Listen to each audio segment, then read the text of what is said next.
Alright, looks like we're recording.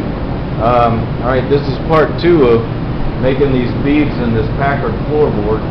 I'll show you the pattern I had to work with in a minute, but you can see we've done all these here where they cross over or where they meet. I did all the three-sided ones.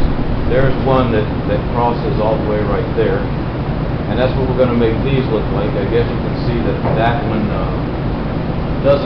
doesn't meet yet. This is where we stopped here, stopped coming in from all four corners.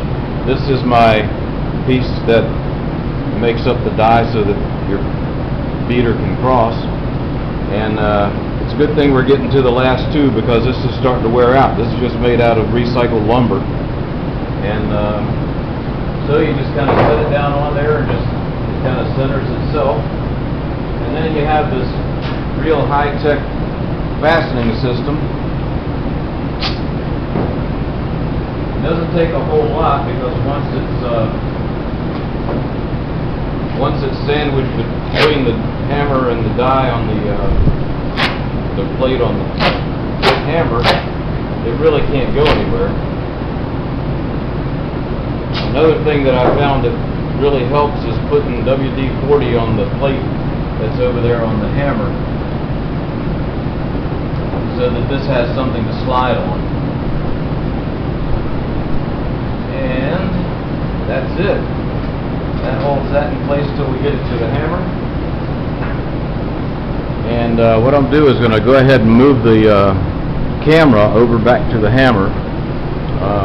What I will show you here first, though, is this was the pattern that was brought to me. So this is what we're duplicating here. So you can see how these cross, and that's what we're trying to duplicate. So that was the pattern I had to work with. So we get it back over here to the power hammer and set this. So I think you can see what's going on if I set that right there, and you can see that there's just a flat plate right here and the same top die as we had before. The first thing we were doing when we were just doing the dies, we were using this. This was the lower for this, and that's how we made the long straight dies when we had the fence along here. So hang on a second.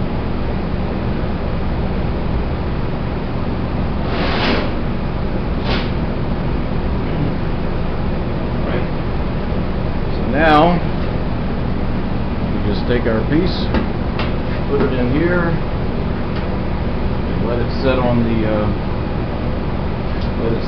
plate. So now that block of wood is just resting on that plate, and like I said, we got plenty of WD-40 on there, so it can slide around pretty good. I'm going to take my hammer and I'm going to make sure that it's at the bottom of the stroke. Then I'm going to reach under here and tighten up run the adjuster up.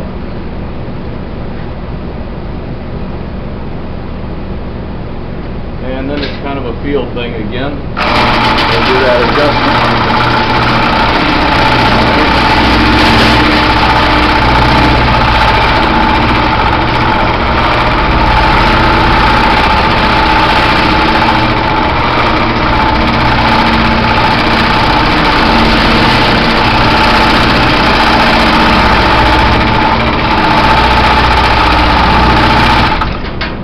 Pretty much doesn't have any choice but to follow because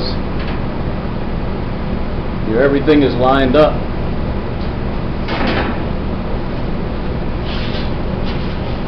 From the, like I say, it's hammering right into that groove, so it really doesn't have any choice but to follow the groove. So you don't need a fence when you're doing this part of it. Now we're going to go ahead and set the hammer again.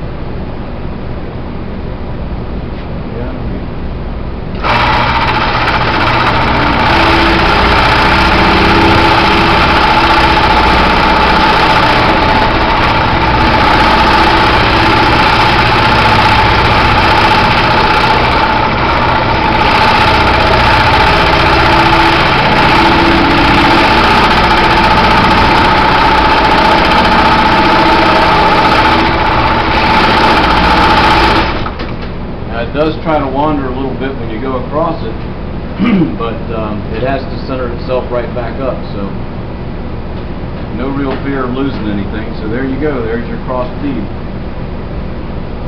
Looks like I might turn around and go back this way here on this one, just to got a little bit of a hump there that I don't really like, so go back here. Stands are turning over.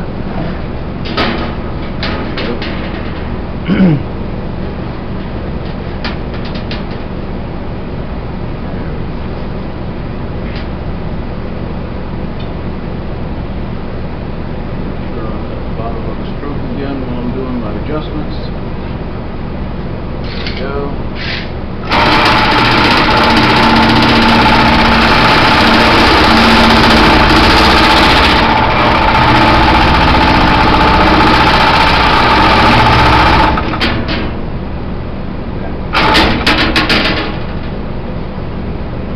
That looks and feels much better.